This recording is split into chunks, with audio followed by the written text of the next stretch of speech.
alle zusammen und bevor das Video startet, ein bisschen Werbung in eigener Sache. Und zwar, du jetzt regelmäßig streamen am Freitag, etwa auf die 7:30. Also sind damals dabei, 19:30 gestartet damals ein Stream. Würde mich freuen auf twitch.tv/castle.ch und ja, viel Spaß bei dem Video, das jetzt folgt.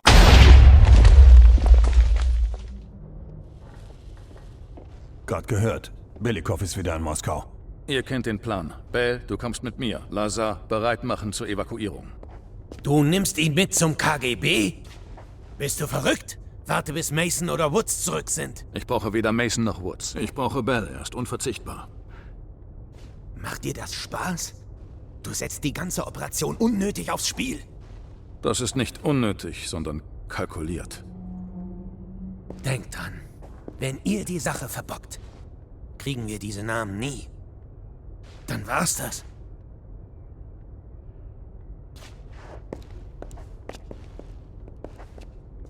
Ich weiß, du schaffst das. Hudson traut niemandem, den er nicht kontrollieren kann. Gut, also wir sind jetzt hier mal noch wieder zurück im Hauptquartier. Und jetzt nimmt mich etwas Wunder. Wir haben jetzt so einen Schlüssel bekommen. Ah, okay, nein, da müssen wir einen Code eingeben. Alles klar. Wir können jetzt wieder mit den Leuten reden hier. Aber was mich jetzt wundernimmt, ich habe mal auf TikTok gesehen, dass der Adler da, oder der Adler eigentlich uns nie traut. Und das machen wir jetzt mal schnell. Und zwar, wir gehen jetzt mal hier hinten. Da. Er behaltet uns irgendwie, scheint immer ein bisschen im Auge. Wenn wir jetzt so ein bisschen sind und jetzt mal da so vorne schauen.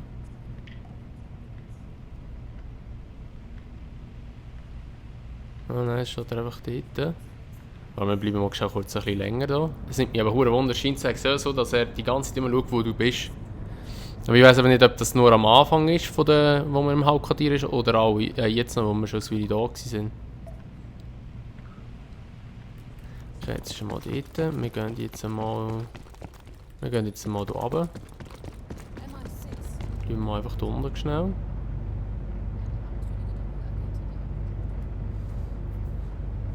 Ein Wunder, ob jetzt plötzlich dann da steht.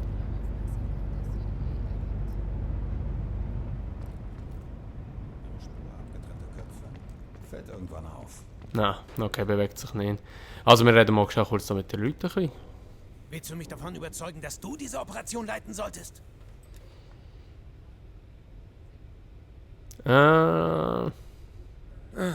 Ist das so? Naja, wenigstens versteckst du dich nicht hinter Adler. Das muss ich dir lassen. Was gibt's denn? Fragen wir doch ein Diese bisschen Info die ist Leute, streng weil geheim. manchmal haben die auch Wie ich das Informationen, sehe, die man gibt es brauchen nicht den kann. geringsten Grund, sie dir zu geben. Du sollst Kontakt aufnehmen und dich an Adler halten. Negativ. Wenn er in der geheimsten KGB-Datenbank rumschnüffelt, fliegt er auf und jahrelange Arbeit ist ruiniert. Er lässt euch rein, aber er wird die Namensliste nicht anrühren. Wir haben keine Zeit, die zu fabrizieren. Belikov besorgt Uniformen. Danach müsst ihr improvisieren. Okay. Aus strategischer Sicht grenzt das an Wahnsinn. Also genau die Art von Arbeit, für die wir auf Adler vertrauen. Du bist entweder treu an Adlers Seite oder Kanonenfutter. Ein exzellenter Vorschlag. So. Nein. Nein. Okay, der hat nicht. Alles okay? Ist nicht die erste Agentur einer Regierung, in die ich einbreche. Die besten sind schwer zu knacken. Aber es gibt immer Schwachstellen. Die Schwachstelle des KGB ist sein zu großes Vertrauen in einen der ihren. Wenn dir je ein Einsatz auf den Leib geschrieben stand, dann dieser. Überlass mir das Reden. Beschaff du die Namen. Wieso fragst du?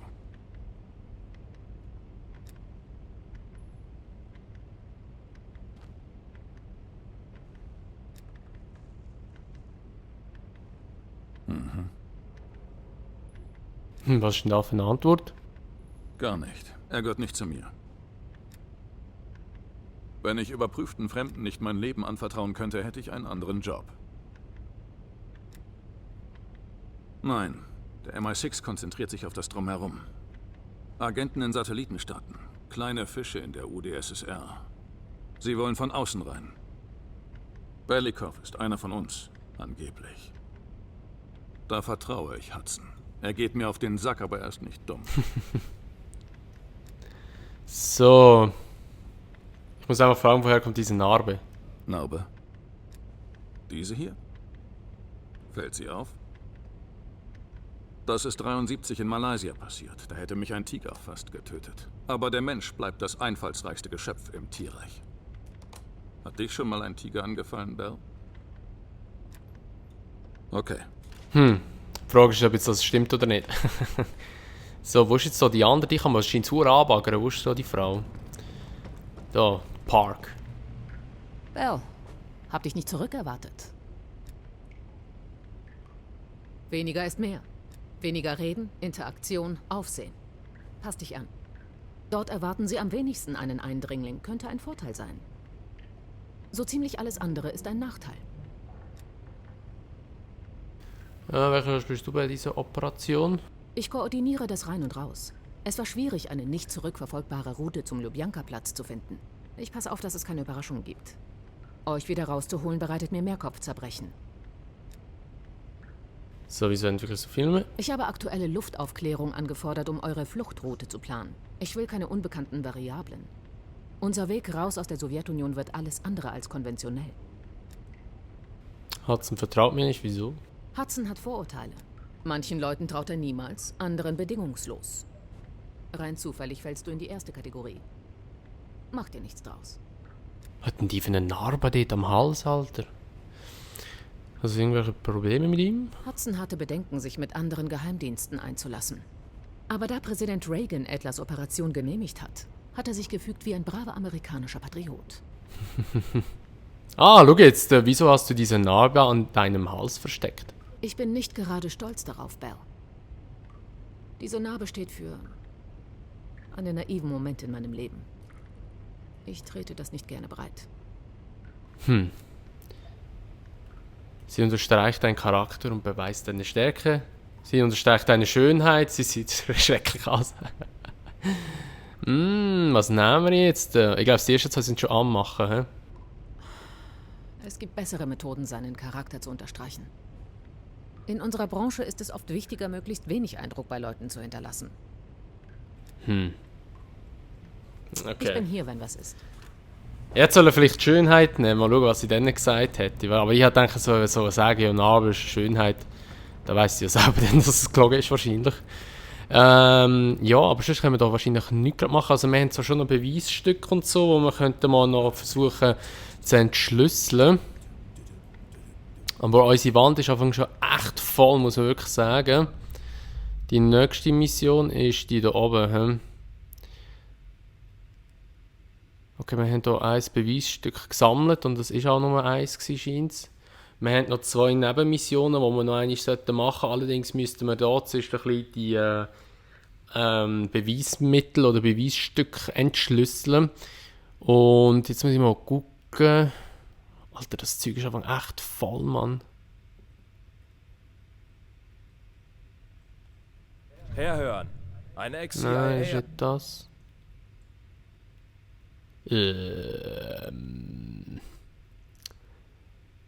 Was ist denn das? Diskette entschlüsseln, Beweise untersuchen. So, also wir haben eigentlich alle Beweise, dass wir da irgendetwas untersuchen. Die Frage ist jetzt eben nur, wie das genau geht. Also wir schauen jetzt mal schnell. Die Schlagzeilen verstehen. Reagan wird als 40. Präsident der Vereinigten Staaten vereidigt. Kurz darauf entlässt der Iran 52 US-Geiseln aus ihren 444 Tage andauernden Gefangenschaft. Manchmal verstecken die Russen kodierte Nachrichten, wo sie jeder sieht. Die CIA hat nicht umsonst Jahre in die kryptografisches Training gesteckt. Ran ans Werk.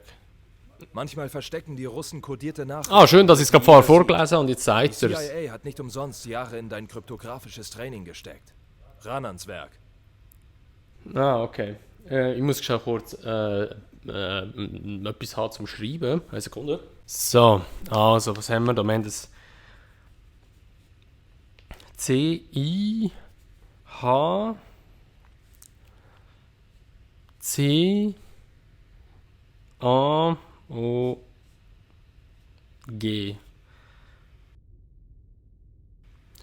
Also das hat jetzt irgendein Wort gegeben wahrscheinlich. Also wenn ich es jetzt so anschaue, gerade in der Reihenfolge, kommt mir irgendwie, kann das sein, Chicago? Kann das gehen? Ja. Chicago.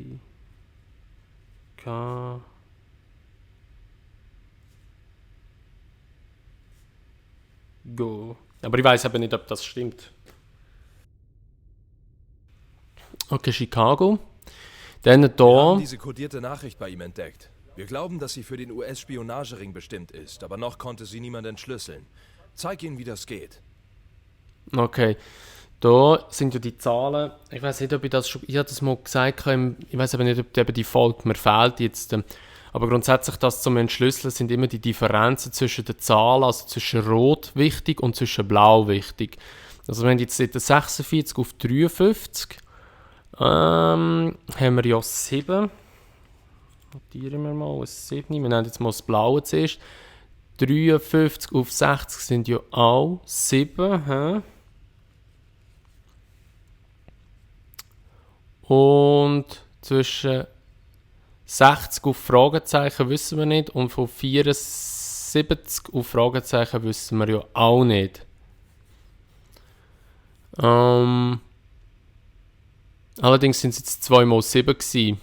Und wenn jetzt wieder ein 7 wäre, also 67 und dann wieder plus 7, würde es rein theoretisch gehen. Also wir nehmen mal das Fragezeichen mal als ein 7. Sorry, wenn jetzt das einfach halt eine Folge ist, wo wir da einfach nur am Rätsel lösen sind. Dann bei den roten Zahlen. Ich weiß aber nicht, ob es eine 4-stellige wird sein oder eine 5-stellige. Bei den roten Zahlen haben wir 3 und eine ist 4. Das ist mal auf der Blau und Rot. Also beim Roten haben wir, die hinterste Zahl wird wahrscheinlich ein 4 sein. Die vorderste Zahl wird, nein, die mittlere Zahl wird 3 sein. Und die, zum Fragezeichen her, jetzt mal schauen, also das andere wäre ja immer 777, wenn ich es richtig gesehen habe gerade. Ja voll, das andere wäre immer 777. Also blau und rot wäre 4, jetzt muss ich schauen, 3 haben wir gesagt. Jetzt mal schauen, also es ist 3, also dann wird da wahrscheinlich ein 2 sein, weil von der Reihenfolge her würde es sein, dass es 1, 2, 3, 4 wäre, der Code. Könnte sein. Also ich schreibe das einmal so auf. Das Fragezeichen eventuell ein 69, nein, ein 70 wäre. Nein, wobei, dann macht es keinen Sinn.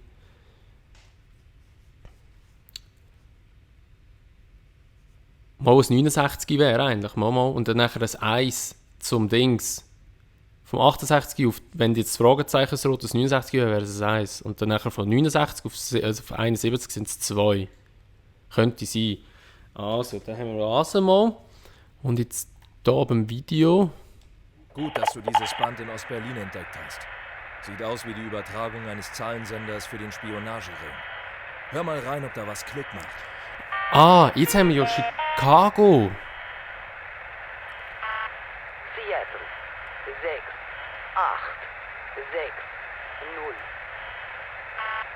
Detroit 9. Weil wir haben ja hier vorher auf der Zeitung Chicago gehabt. Also dann wäre das 4, Omaha 6, 8, 0, 6. 3, 1. Atlanta. Und da, was haben wir da noch?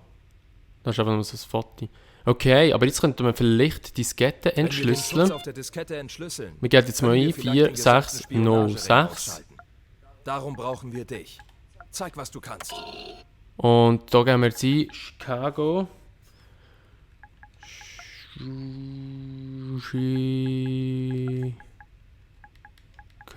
Chicago, da kommt es schon. Oh. Nein, zurück. Oh, fuck, Alter. Scheiß alter Computer.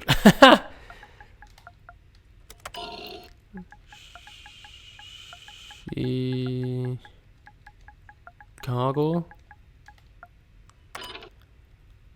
Und jetzt hier Zugang verweigert.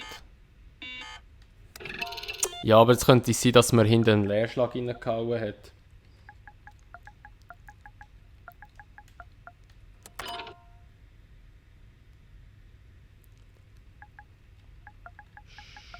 Chicago. So. Zugang verweigert. Hey, Alter, Mann. Okay. Aber das Chicago könnte eben schon sein. Aber was hat ein Hinweis? Macht irgendwie gerade gar keinen Sinn. Seattle. Und die Codes, die ich aufgeschrieben habe, überstimmen nicht mit irgendetwas im Date. Detroit. 2, 8, 1, 9.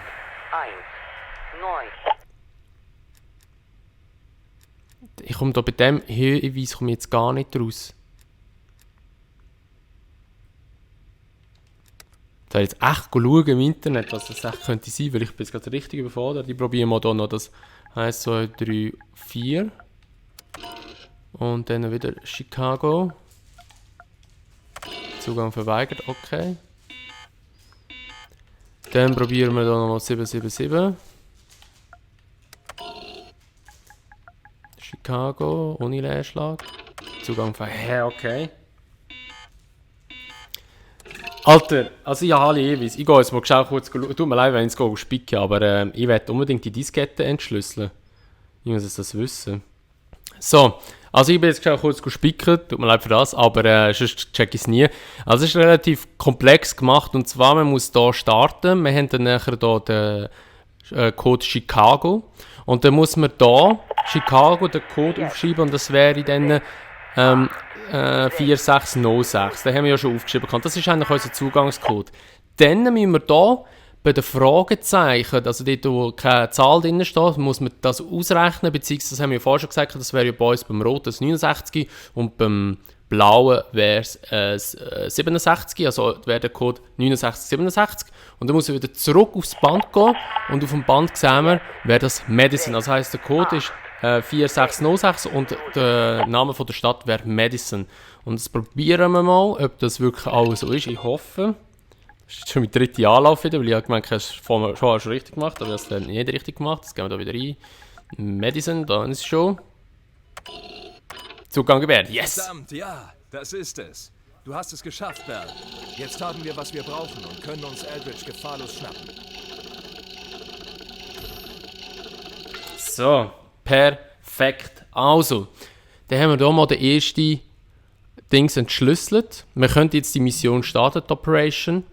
Jetzt haben wir hier noch einen roten Zirkus. MI6 hat das letzte Jahr damit... Ich weiss aber nicht, ob da fehlt uns aber leider ein Beweis. Und